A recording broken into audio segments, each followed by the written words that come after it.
Assalamualaikum warahmatullahi wabarakatuh. Bismillah wassalatu wassalamu ala rasulillah wa ala alihi wa sahbihi wa man walah. Qalu subhanaka la ilma lana illa ma 'allamtana innaka antal alimul hakim. Rabbi shrah li sadri wa yassir li amri wahlul 'uqdatam min lisani yafqahu qawli. Alhamdulillah Rabbil Alamin. Nawaitu ta'alluma wa ta'lima wa tadhakkura wa tadhkira wa naf'a wal intifa'a wal ifadata wal istifadata wal hatha ala tamassuki bi kitabillahi wa sunnati rasulih wa du'a ila al huda wa dalalata ala al khairi ibtigha'a wajhillahi wa mardatihi wa qurbihi wa thawabih subhanahu wa ta'ala. Amin ya Rabbal Alamin. Para hadirin penonton rahimakumullah sekalian, bertemu sekali lagi kita yang sekalinya dalam kuliah online ini, dalam bicara kita tentang membersihkan diri dan untuk memurnikan hati. Hadirin kasih Allah SWT, kita baru sahaja melepasi satu fasa, satu bulan penuh dalam kita memperbaiki diri dan untuk kita mensucikan hati. Tak lain dan tak bukan, itulah Ramadan yang mulia, Ramadan yang sangat dirindui dan dinanti-nanti. Tetapi malangnya Ramadan telah pun meninggalkan kita. Tetapi diharapkan kesan daripada bekas daripada Ramadan itu ataupun didikan tarbiyah Ramadan itu, haraplah ia kekal kepada kita dan kehidupan kita sehariannya, hinggalah kita bertemu lagi sekali lagi nanti dengan Ramadan pada masa akan datang, insya-Allah. Amin. Dalam bicara tentang memperbaiki diri dan memurni atau membersihkan hati, ia terkait hubung kita dengan suatu tajuk, dengan satu bab yang dinamakan sebagai taubah. Taubah ataupun dalam bahasa Melayu kita yang dipanggil taubat, itu adalah satu perkara yang sangat dan amat digalakkan, malah diperintah suruh oleh Allah Subhanahu wa taala kepada hamba-Nya setiap waktu dan ketika. Ini jelas dalam ayat Allah berbunyi, a'udzubillahi minasyaitonirrajim, fatubu ilallahi taubatan nasuha. Sadaqallahul azim. Akhir ayat bermaksud, dan bertaubatlah kalian kepada Allah dengan semurni-murni taubat, dengan sebenar-benar taubat. Maka di sinilah jelas menggambarkan kepada kita perintah suruhan dari Allah yang Maha Esa untuk kita senantiasa selalu bertaubat pada Allah Subhanahu wa taala. Dan baginda Rasulullah Muhammad sallallahu alaihi wasallam menggambarkan orang-orang yang tidak bertaubat ataupun orang-orang yang melewat lambatkan taubat, orang-orang yang leka dengan taubat, umpama seperti orang-orang yang lupa akan Allah Subhanahu wa taala. Dalam sabdanya yang berbunyi, yang bermaksud, sesiapa yang suka bertemu dengan Allah, maka Allah suka bertemu dengannya, dan sesiapa yang membenci bertemu dengan Allah wa'alaikumsalam, maka Allah pun membenci bertemu dengannya. Jadi hadirin rahimakumullah, taubat juga kita dapat erti faham bahawa pertemuan antara makhluk dan khaliqnya, antara pencipta dan yang diciptakannya, antara makhluk dan al-khaliq, yakni yang menciptakan kita, itulah dia Allah Subhanahu wa ta'ala. Dan Allah Subhanahu wa ta'ala juga telah berfirman, a'udzubillahi minasyaitonir rajim, bermaksud janganlah kamu seperti orang-orang yang lupa kepada Allah Subhanahu wa ta'ala. Ini satu peringatan daripada Allah Subhanahu wa ta'ala agar kita tidak akan pernah lupa pada Allah sama sekali. Sebuah kisah ataupun cerita yang pernah berlaku kepada Sayyidina Umar Al-Khattab radhiyallahu anhu bersama seorang lelaki yang kerap dan selalu dan suka meminum arak, wali'auzubillah. Satu ketika mana beliau sedang memegang botol arak itu, na'udzubillah min zalik, ditakdir Allah Ta'ala bertemu sehala jalan dengan Sayyiduna Umar Al-Khattab radhiyallahu anhu. Dan lelaki ini ketika mana nampak saja lihat Sayyidina Umar Al-Khattab, yang mana kita mengetahui Sayyidina Umar itu Rasulullah SAW pernah mengatakan, aku nampak tadi syaitan lalu di hadapan, hampir bertemu tembung dengan engkau ya Umar, tetapi syaitan lari lintang pukang tatkala mana melihat engkau ya Umar. Masya Allah, tabarakallah. Inilah dia Sayyidina Umar Al-Khattab, sosok tubuh yang sangat berwibawa, yang berdedikasi, lagi hebat orangnya. Maka dikatakan bahawa diriwayatkan ketika lelaki ini yang sedang bersamanya botol arak yang diharamkan Allah Ta'ala bertemu tembung di hadapan jalan bersama Sayyidina Umar Al-Khattab radhiyallahu anhu. Dan lelaki ini pun berkata-kata dalam hatinya, yakni berkata kepada Allah Subhanahu Wa Ta'ala, yakni juga dalam arti kata kita memahami ia adalah doa kepada Allah Subhanahu Wa Ta'ala, permohonan, permintaan, munajat pada Allah Ta'ala. Apa kata dalam hatinya? Ya Allah, sungguh aku malu kalau Sayyidina Umar nampak lihat aku dengan keadaan demikian rupa ini ya Allah. Ya Allah, ustur uyubi, tutuplah akan kekurangan aku ini, tutuplah keaiban aku ini di hadapan Umar ya Allah, dan gantilah air arakku ini kepada air cuka ya Allah, dan nescaya pasti akan aku bertaubat, sungguh-sungguh taubat selepas ini ya Allah, dengan menyesali segala perbuatan aku dan aku tinggalkan apa yang pernah dan selalu aku lakukan. Maka di tadi Allah Ta'ala bertemu jumpalah akan dua orang ini, Sayyidina Umar Al-Khattab dan juga seorang lelaki yang bersamanya botol arak. Waktu ketika itu disembunyikan botol arak di belakangnya. Maka Umar pun mengatakan, setelah memberi ucap salam dan bertanya khabar, Sayyidina Umar berkata, apakah botol ataupun juga yang kamu simpan di belakangmu? Lalu kata lelaki itu sambil terketar-ketar menjawab, tak ada apa-apa ya Umar, ia hanyalah botol cuka. Maka saya kata, botol cuka? Perlihatkan aku akan dianya. Maka Sayyidina Umar minta untuk diperlihatkan. Allah Rabbi Jala'ulah. Hadramakumullah, kita lah, na'udzubillah min zalik, tapi kalau dalam keadaan demikian rupa, bagaimana keadaan kita? Kata orang-orang kita, mohon maaf ya, macam nak terkucil, ya, berderau jantung, tabarakallah. Maka begitulah yang dirasai oleh lelaki tersebut, dengan perlahan-lahan tetapi dengan penuh yakin pada Allah Subhanahu Wa Ta'ala serta keinsafan. Keluarkanlah ia seperti mana perintahkan oleh Sayyidina Umar Amirul Mukminin pada ketika itu. Keluarkanlah dia botol tersebut dengan takdir Allah Subhanahu Wa Ta'ala. Subhanallah, tabarakallah, Masya Allah, benar ia adalah botol cuka yang bertukar daripada botol arak sebelumnya. Maka Umar kata, oh benar, botol cuka, maafkan aku kerana memandang serong atau berburuk sangka pada engkau wahai saudara. Subhanallah. Ini satu sifat yang kita boleh belajar dari Sayyidina Umar Al-Khattab radhiyallahu, apabila bukan kata tersalah kata, tapi hanya terburuk sangka sahaja, telah pun mengakibatkan Sayyidina Umar, seorang Amirul Mukminin, seorang ketua negara, ketua umat Islam pada ketika itu, ya, boleh sanggup meminta kemaafan pada orang yang lebih bawah daripadanya. Satu sifat yang mulia, hadramakumullah, yang boleh kita pelajari daripada sifat Sayyidina Umar Al-Khattab radhiyallahu anhu.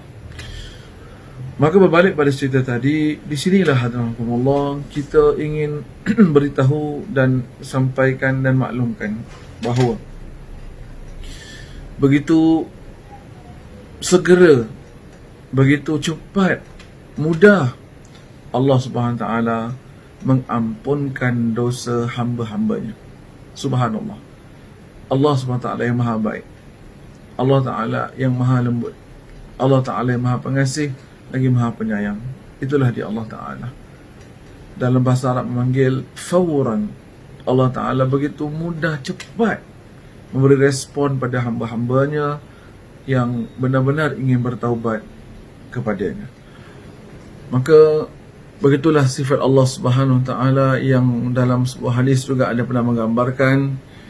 Dalam hadis kursi Allah mengatakan bahawa ya ibadi, wahai hambaku, jika selangkah engkau kembali padaku, 1000 langkah akan aku datang kepadamu. Fima makna.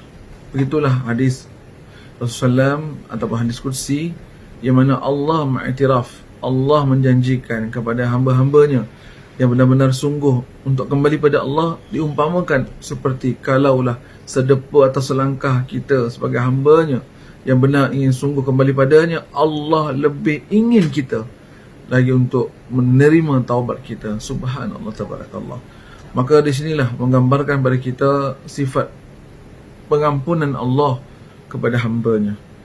Dan juga hadirin kasih Allah Ta'ala, di sini kita dapat lihat dalam cerita sebentar awal tadi, lelaki ini taubatnya itu sebenarnya kerana saking malu kepada Sayyidina Umar Al-Khattab. Saking malu kepada Sayyidina Umar Al-Khattab. Dan kita lihat juga, kalau dilihat secara diamati, taubatnya itu sebenarnya bukan betul kerana Allah, tapi kerana malu pada seseorang hamba Allah. Pun juga Allah terima taubatnya seada apanya. Allahu Akbar. Maka hadirin rahimakumullah sekalian, di sinilah di mana pertama-utama kita pelajari dalam cerita kisah itu, setiap kali di mana apabila telah kita lakukan suatu kesilapan, salah, dosa, noda, tak kira kecil maupun besarnya, haruslah kita bersegera meminta ampun, mohon maaf, taubat pada Allah Ta'ala. Dan dengan segera juga, dengan sepantas kilat juga, Allah Ta'ala menerima taubat kita dan mengampunkan dosa kita. Dan hadirin kasih Allah Subhanahu Wa Ta'ala juga, Allah SWT pernah berfirman dalam ayatnya yang berbunyi ataupun maksud, A'udzubillahi minasyaitonirrajim, Bismillahirrahmanirrahim. Dan siapa ataupun orang-orang yang tidak menyembah Tuhan yang lain beserta Allah, maka kejahatan mereka diganti oleh Allah dengan kebajikan. Maka di sinilah kita memahami bahawa bila mana apabila seseorang itu bertaubat pada Allah, dengan segera juga Allah gantikan kejahatan-kejahatannya kepada kebaikan. Dan ini terserlah dan terbukti dan terjadi kepada para sahabat-sahabat Rasulullah SAW ridwanullahu ta'ala anhum ajma'in. Kita lihat saja sendiri tubuh contoh tauladan Sayyidina Umar Al-Khattab radhiyallahu anhu, yang kita tahu betapa beliau, bagaimana orangnya sebelum masuk Islam, dengan kebengisannya, dengan ketegasannya dan sebagainya, hingga kan diriwayatkan adik sendirinya juga ingin dicabut nyawanya kerana memeluk agama Allah Ta'ala, mengikut Rasulullah sallallahu alaihi wasallam hampir. Tetapi Allah Subhanahu Wa Ta'ala telah pun terlebih dahulu mengetuk pintu hati Sayyidina Umar dengan hidayah Allah Ta'ala. Dan seawal apabila seseorang itu bertaubat, Allah gantikan kejahatan dengan kebaikan. Begitulah Sayyidina Umar Al-Khattab. Ya, dengan segala kejahatan dan sebagainya pernah dilakukan, tapi seawal dia bertaubat pada Allah, seawal dia mengucapkan syahadah pada Rasulullah SAW, seawal dia kembali pada Allah Subhanahu Wa Ta'ala, Allah gantikan kejahatan-kejahatannya dengan kebaikan, malah menjadi di antara orang beriman yang paling baik, hingga digelar oleh Rasulullah SAW sebagai Al-Faruq, yakni orang yang membezakan antara hak dan yang batil, malah menjadi khalifah Rasulullah SAW yang kedua rankingnya selepas Sayyidina Abu Bakar Siddiq radhiyallahu anhu ardah. Maka ada juga benar kata para ulama kita, di mana seorang itu apabila hebat dalam waktu jahiliahnya, tetapi apabila dia bertaubat berubah, lagi hebat dia Islamnya. Ini jelas hadirahmatullah sebagai bukti kita. Maka di sinilah kita belajar dan kita pelajari betapa dituntut kita untuk bertaubat kepada Allah Ta'ala, dan dijanjikan kita akan jutaan kebaikan-kebaikan oleh Allah Ta'ala jika kita bertaubat kepada Allah Subhanahu wa Ta'ala. Dan yang kedua, kita kena yakin bahawa taubat Allah, penerimaan Allah akan taubat kita juga dengan segera, juga dengan secepat pantasnya. Dalam sebuah sekali lagi hadis Qudsi Rasulullah SAW yang bersabda, daripada hadis Qudsi Allah Subhanahu Wa Taala berfirman, di mana Allah mengatakan, ya bena Adam, wahai anak Adam, andai kalau engkau kembali pulang kepadaku dalam keadaan tinggi melangit dosamu, asal sahaja engkau masih lagi mengharap kepadaku, la ubali, maka dosa kamu yang melangit tinggi itu tidak aku peduli. Allahu Akbar. Masya Allah, tabarakallah, subhanallah, subhanallah. Inilah sifat Allah Ta'ala. Dosa setinggi langit macam mana kita lakukan dalam kehidupan kita, seawal kita mohon taubat pada Allah, seawal kita menyesal segala apa perbuatan kita pada Allah, seawal itulah Allah menghapus, ampunkan, atau dalam bahasa yang mudah kalau kita kata forgive and forget, secepatnya, semudahnya, dan dengan sepantasnya. Maka inilah dia hadirin Allah sekalian, untuk kita berkeyakinan sungguh pada Allah dalam aspek demikian rupa. Dan taubat juga, yang kalau boleh saya umpamakan, taubat bererti penat. Kenapa? Sebab kita penat bertaubat. Setiap kali melakukan dosa, taubat. Setiap kali melakukan silap, salah, taubat. Nah, kadang terasa penat. Maka inilah memang lumrah fitrah kita di dunia, merasa kepenatannya. Yang kita minta dilihatkan kita, nanti di akhirat kelak sana, nanti di alam barzah kita. Maka Allah, jangan pernah berputus asa untuk bertaubat pada Allah Subhanahu Wa Taala. Mahmankan bagaimanapun mungkin sebesar dosa kita lakukan, ingatlah besar lagi rahmat Allah kepada hamba-Nya. Setinggi manalah dosa yang kita lakukan, ingatlah setinggi lagi kasih Allah Ta'ala kepada hamba-Nya. Dan seluas mana akan dosa silap yang pernah kita lakukan pada Allah, maka ingat, luas lagi pengampunan Allah kepada hamba-hamba-Nya. Dan hadirin kasih Allah Subhanahu Wa Taala, berbeza dengan manusia. Manusia yang kadang-kala lebih sukar dan payah untuk kita mendapatkan pengampunan mereka ketimbang banding dengan pengampunan Allah Subhanahu Wa Taala. Dan kadang-kala manusia itu bersyarat pula pengampunannya kepada kita. Dan kadang-kala dimaafkan kita, tetapi tidak boleh mudah pula dilupakan kesalahan-kesalahan kita kepada diri mereka. Namun hadirahmatullah, inilah sifat naluri seorang manusia yang lemah lagi hina di hadapan Allah Subhanahu Wa Taala. Dan diharapkan kita agar Allah Subhanahu Wa Taala mengampunkan dosa-dosa kita yang kita lakukan sehari-hariannya. Untuk itu kita diingatkan Rasulullah SAW untuk beristighfar, ya, selepas setiap kali solat fardu, dengan lafaz ucapan istighfar sependek ringkas, astaghfirullah, astaghfirullah, astaghfirullahalazim.